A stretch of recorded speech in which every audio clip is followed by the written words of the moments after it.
तो जय Bhim, good morning. कैसे हैं आप सब लोग? उम्मीद करती हूँ कि आप सब लोग ठीक होंगे, खुश होंगे। आज कुछ स्पेशल काम तो है नहीं मुझे, लेकिन मेरे एक दोस्त है, फेसबुक फ्रेंड है, और उनका यह कहना है कि उन्हें संविधान यह किताब चाहिए, और उन्होंने मुझसे रिक्वेस्ट किया है कि वो किताब आप प्लीज़ मुझे पार्सल करके भेज दीजिए। तो मैं उनके लिए एक कॉन्स्टिट्यूशन का जो बुक है, मराठी अनुवाद वाला, वो लेकर आई हूँ, और आज मुझे उन्हें भेजना है।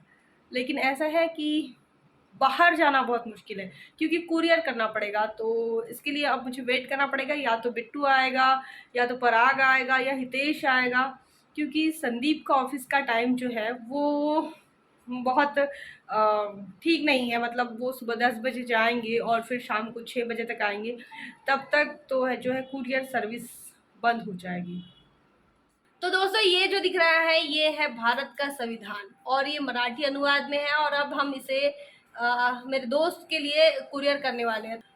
उनके एड्रेस पर हम भेजेंगे।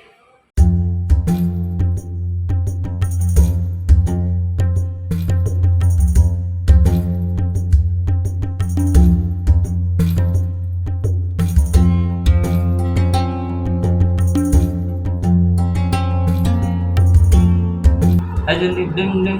Ding ding ding ding. Ding ding ding ding. Ding ding ding ding. Ding. Ding. Bharat का संविधान आपको सामाजिक, आर्थिक और राजनीतिक न्याय की बात करता है। इतना ही नहीं, आपके धर्म की आज़ादी, आपकी उपासना की आज़ादी, आप किस धर्म को फॉलो करेंगे, आपको सोचने की आज़ादी, और आपकी प्रतिष्ठा को बढ़ाने के लिए आप जो कुछ भी कर सकते हैं, वो तमाम चीज़ों की आज़ादी देता है। लेकिन आज जो माहौल देश के अंदर चल रहा है, वो माहौल को देखकर कभी कभी डर भी लगता है कि हम ऐसे देश में रह रहे हैं जिस देश का संविधान हमें ये तमाम चीज़ें बताता है। वहीं दूसरी तरफ अगर हम देखते हैं तो दूसरी तरफ जो है हिंदू मुसलमान जो सांप्रदायिक रंग दिया जा रहा है वो एक चीज़ है।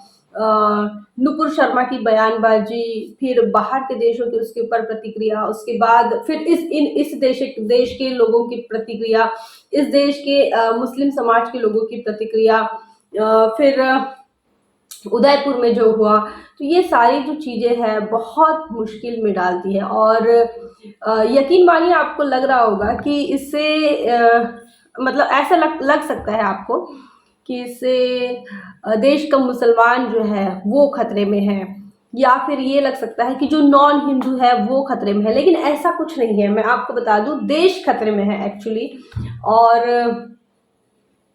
लोकतंत्र खतरे में है। जिस संविधान की बात करते हैं, जो संविधान हमें लोकतंत्र देता है, जो संविधान हमें फ्रेटर्निटी सिखाता है, भाईचारा सिखाता है, जो संविधान इस देश के अंदर अलग अलग जाति के, अलग अलग धर्म के लोगों को एक सूत्र में बांध कर रखता है, वो चीज़ कमज़ोर हो रही है। और वही जो आज हम देख रहे हैं काफ़ी भयानक है। हमने जो कॉन्स्टिट्यूशन है जो मेरे दोस्त के लिए हमने रखा है, उसे पैक वैक तो कर लिया है, उसको कुरियर भी करना है। लेकिन ऐसा है कि पराग को एक अर्जेंट काम आया, तो पराग चला गया है घर। अब उसका इंतज़ार मुझे करना है, और अर्जेंटली एक चीज़ ऐसी हो गई कि मुझे मेरे जो डॉक्यूमेंट्स हैं वो लेने मुझे कॉलेज जाना है। तो ऐसा है कि जब तक पराग ना हो कोई भी काम नहीं हो सकते। तर से वो सीधा नेपोटिज्म वाला काम पुराने क्रिएटर को भाव नहीं देता, या पुराने क्रिएटर को वो रीच ही नहीं देता। कॉलेज में आए हैं, मेरे कुछ डॉक्यूमेंट्स हैं, उन सारे डॉक्यूमेंट्स को अभी मैं लेने के लिए आई हूँ। ओरिजिनल डॉक्यूमेंट्स है इसीलिए। और इस कॉलेज में मेरा एलएलबी का एडमिशन है, और मैं लॉ स्टूडेंट हूँ इस कॉलेज की। पराग मेरे साथ आया है, और गुनगुन भी है। सभी को जय भीम। जय भीम गुनगुन की तरफ से भी। और पराग होना भी बहुत ज़रूरी है, क्योंकि गुनगुन या तो फैमिली में संदीप और मेरे पास रहेगी, या फिर पराग के पास रहेगी। तो ये एक है, गुनगुन का जो फेवरेट मामा है वो पराग है।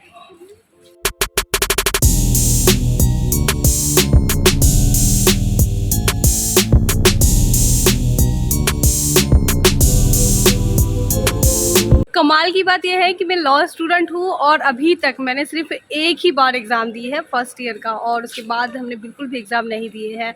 फिर कोरोना आ गया, और कोरोना में संदीप का यह कहना था कि जो ऑनलाइन सब लोग पास हो रहे हैं, तो हम लोग चाहते थे, संदीप और मैं, मतलब संदीप भी यहाँ का स्टूडेंट है और संदीप भी लॉ स्टूडेंट है, तो हम लोग यह चाहते थे कि हम कुछ सीख सकें, और इसीलिए हम लोग चाह रहे थे कि जो है एग्ज़ाम हमारी हो, और ऑनलाइन हम पास होना नहीं चाहते, तो इसलिए हमने 2 साल जो है वो एग्ज़ाम बिल्कुल भी नहीं दिया।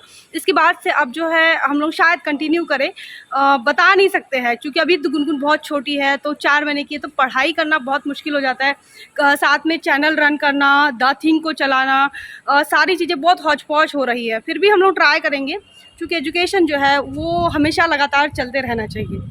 आप क्या सोचते हैं? कमेंट करके ज़रूर बताएं।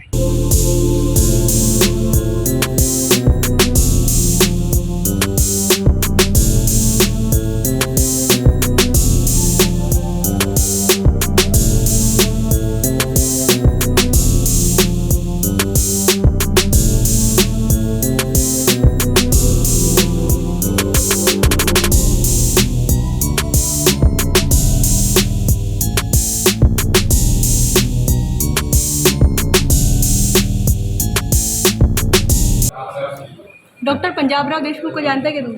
हाँ, पंजाबराव देशमुख का एक इंसिडेंस मुझे मालूम है बाबा साहब के साथ में जो रहा।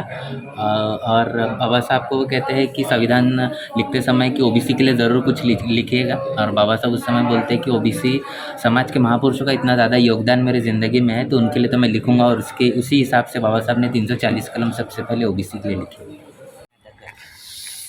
डॉक्यूमेंट्स हमको मिल चुके हैं और अभी हम जा रहे हैं घर। घर जाने के पहले हो सकता है कि हम बागड़े सर के घर जाएँ, क्योंकि वो लोग भी जो है वो गुनगुन का बहुत वेट करते रहते, खासकर मैडम। तो हाँ। बागड़े मैडम को एक बार गुनगुन से मिलवा देते हैं और फिर घर जाएंगे।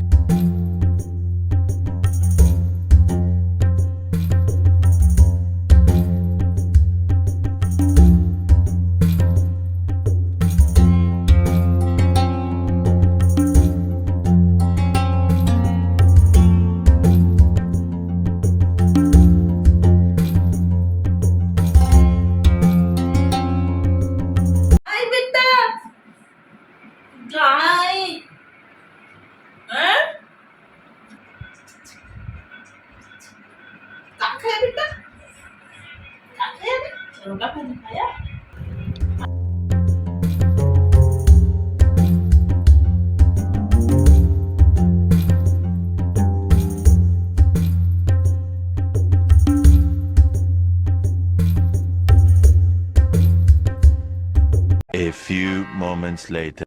साथियों जय भी, मैं हूँ हितेश, और मेरे हाथ में जो आप ये पोस्ट का जो स्लिप देख रहे हैं, ये स्लिप है स्नेहा ताई का, जिन्होंने मुझे एक पार्सल जो था डाक ऑफिस में पार्सल करवाने के लिए भेजा था, और ये फाइनली हो गया है।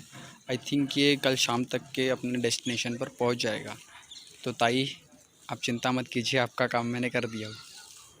आज मेरी बेटी जो है वो 5 महीने की हो गई है, और मैं चाह रही थी कि ये 5 महीने में कुछ स्पेशल मैं करूं, लेकिन समय नहीं मिल पा रहा है। काफ़ी हौच-पौच हो गया है, बीच में ही कैडर आ गया था, फिर जो बाहर प्रोग्राम लग गए थे, तो हम लोग जो है लगातार बाहर जा रहे थे। इसकी वजह से हेल्थ इशू भी बने रहते हैं, लेकिन मेरी बेटी 5 महीने की हो गई, बहुत खुशी तो। और उसके बाद अब हम आए हैं खाना खाने, क्योंकि खाना बना नहीं था घर पर और काफ़ी सारे काम पड़े हैं, तो ऐसे में हमको लगा कि बाहर ही खाना खा लेना चाहिए।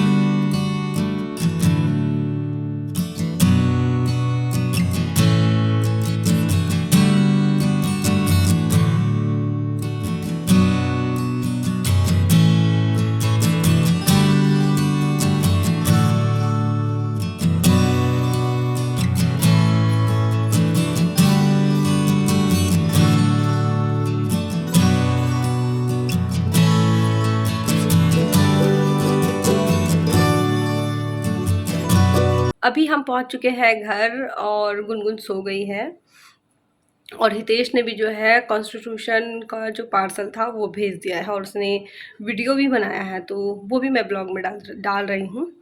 और आज के ब्लॉग में इतना ही।